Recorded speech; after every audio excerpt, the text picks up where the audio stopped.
The finance director and I are set to begin the process of meeting with department heads to review their operational budgets, their requests. Again, the revenue projections from the state are going to be important in determining, if we're going to be able to fully fund those budgets or if we'll have to prioritize some of the budgetary items that department heads are looking for.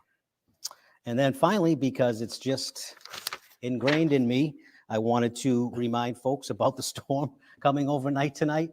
There are heavy winds and heavy rains that are anticipated, gusts up to 50 miles an hour. So the potential hazard here is you've got snow on the ground, and with the heavy rains, you've got snow melt, which saturates the ground, which can compromise trees with root systems that aren't very deep. So there's a potential tonight, overnight, for trees to come down, perhaps power outages due to that, trees coming down and high winds. So I would just encourage folks to take the necessary precautions, make sure your cell phones and laptops are charged tonight. If you have a catch basin out in front of your house, be a good idea to make sure that it's cleaned out because local area flooding is anticipated as well. Yeah.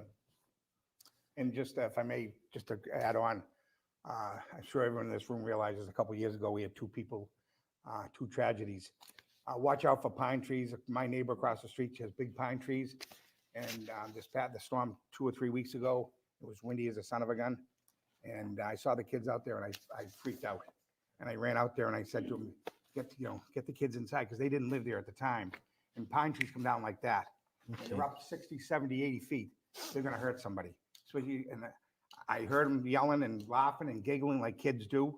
So please, if you have pine trees, they come down fast and hard.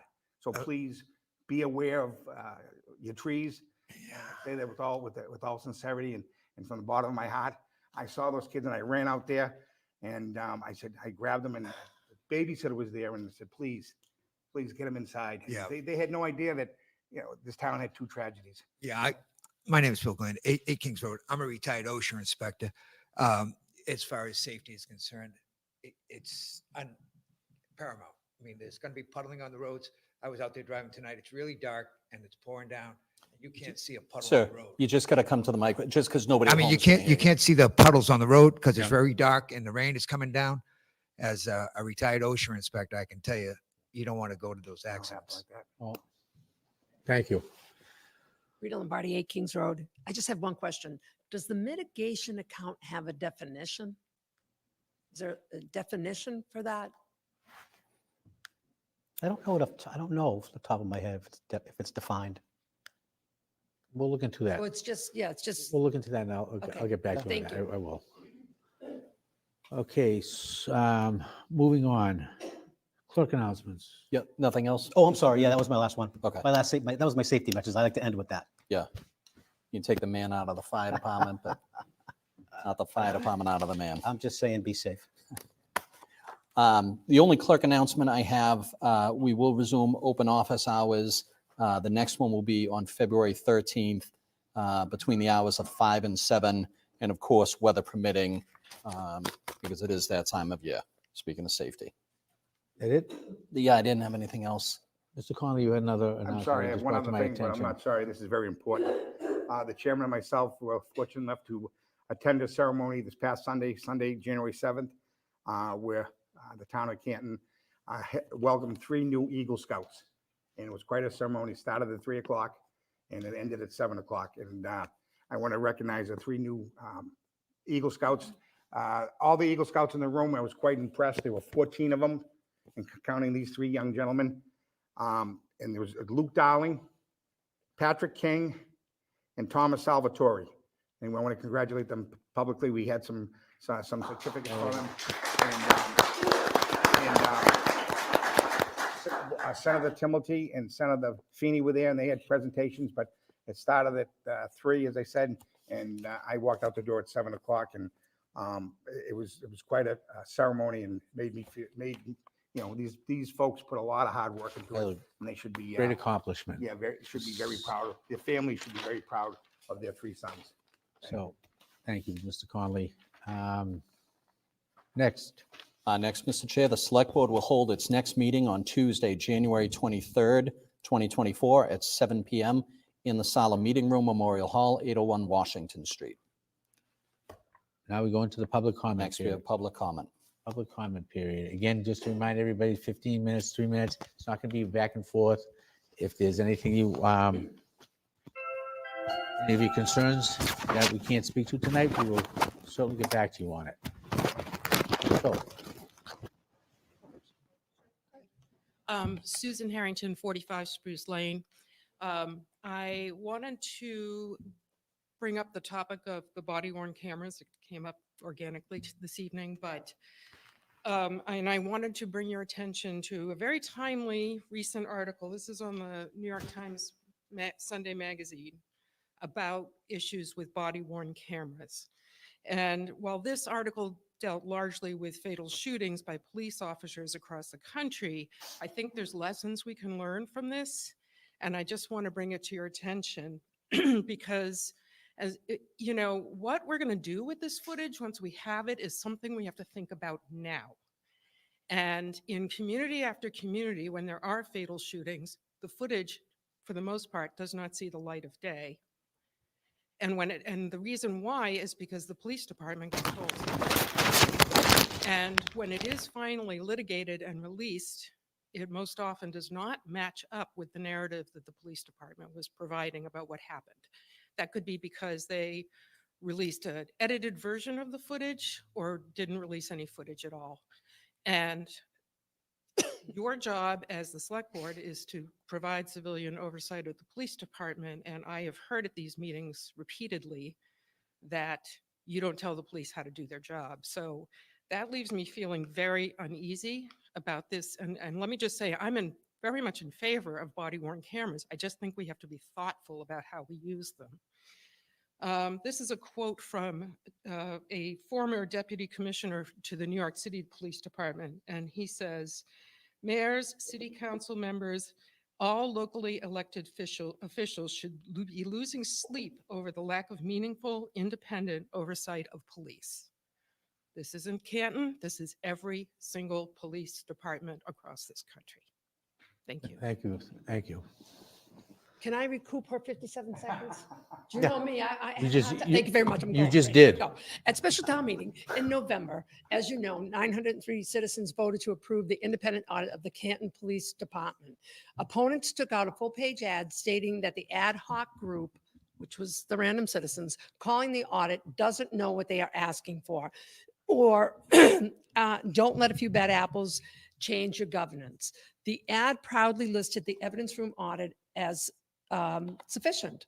On November 17th, public record requests for evidence room audit reports for years 2018 to 2023 was submitted. To date, only years 2022 and 2023 have been provided.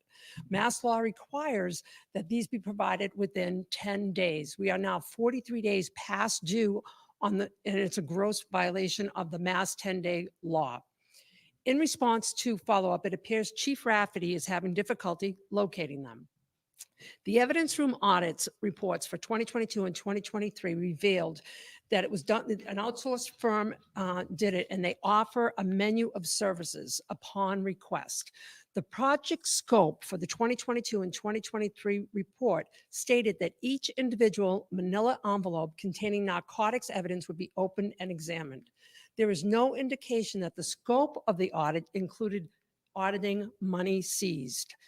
In July 2022, the report made 8 efficiency recommendations. These were fairly simple recommendations. Take the manila envelopes, replace them with clear, get a locker for the weapons, reduce the people from 4 who had access to the room to 2.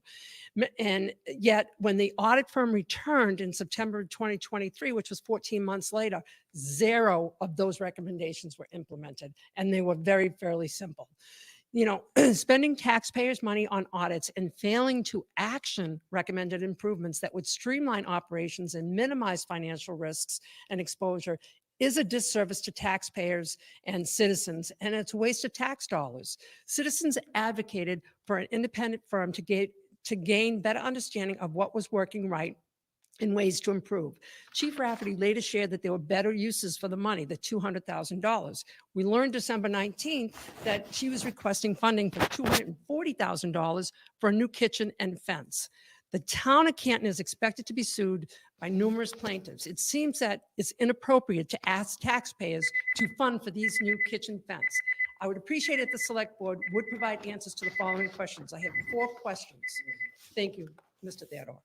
Does Chief Rafferty include money seized in audits? If so, how is the money accounted for and reconciled? If not, why not? Does Chief Rafferty plan to implement the evidence audit recommendations of 2022? If so, when? When will the evidence room audit reports for 2018 and 2021 be provided? And lastly, Chief Rafferty's contract is up for renewal. What criteria will be used to make the decision whether or not we renew?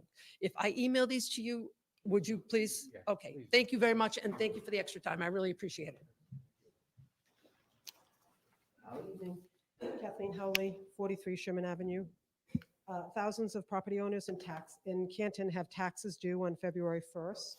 A member of the select board as of this afternoon still has a tax lien of more than $24,000 dated September of 2023 on the books at the Registry of Deeds. No release is registered, even though he told us almost 2 weeks ago that he had paid it. For years, he signed food license applications saying he was swearing under penalty of perjury that he did not pay taxes. Anyone can go to the website of the Norfolk Registry of Deeds, do a name search, and see about 12.5 tax liens going back the same number of years. It says right on the town's license application that it's a state law. You're required to pay all of your taxes before being granted a local license. Chris Albert said he had an arrangement with the Department of Revenue, but every single month of 2021, the year he was speaking about, there's an amount cited in the recent tax lien he was supposed to pay and didn't. So if he had an arrangement, he didn't honor it. And does he think that having an arrangement to pay his taxes is the same as paying his taxes? Can Canton taxpayers get in on that deal as we get ready to pay millions to the town by February 1st? We'll just say we have an arrangement. Chris could apply for a certificate of good standing online with the Massachusetts Department of Revenue. It's free, you have it within 48 hours, that would prove that he has paid his taxes. If he can't prove he's paid his tax liens, his taxes will be resigned before we have to pay ours. There are half a dozen private citizens in Canton who owe more than he does, and no one cares because they don't hold an office overseeing the spending of more than $146 million of our taxes every year. And I know we only care because a certain person lost the election in April, but John McCourt was elected at the same time, and do you see anyone saying anything about him? That's because there's nothing to say. He pays his taxes. Let me ask another and a final question. Is it really possible to claim to be pro-police and then not pay the taxes that pay their salaries, pay for their benefits for themselves and their families, and pay for the bulletproof vests that protect them? I would say no. I think it makes you part of the defund the police crowd. Even though Chris Albert, the one who has a 2-decade record of repeatedly not paying his local and state taxes, he gets a private escort out of here on many nights for women who have been threatened by his supporters, women who are paying their taxes that fund the police salaries. We don't get any protection from the police, even though we report these threats.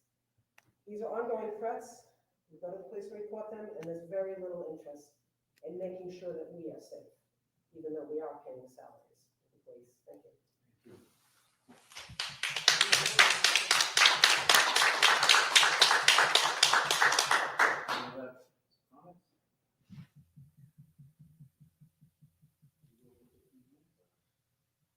No, I think we're good.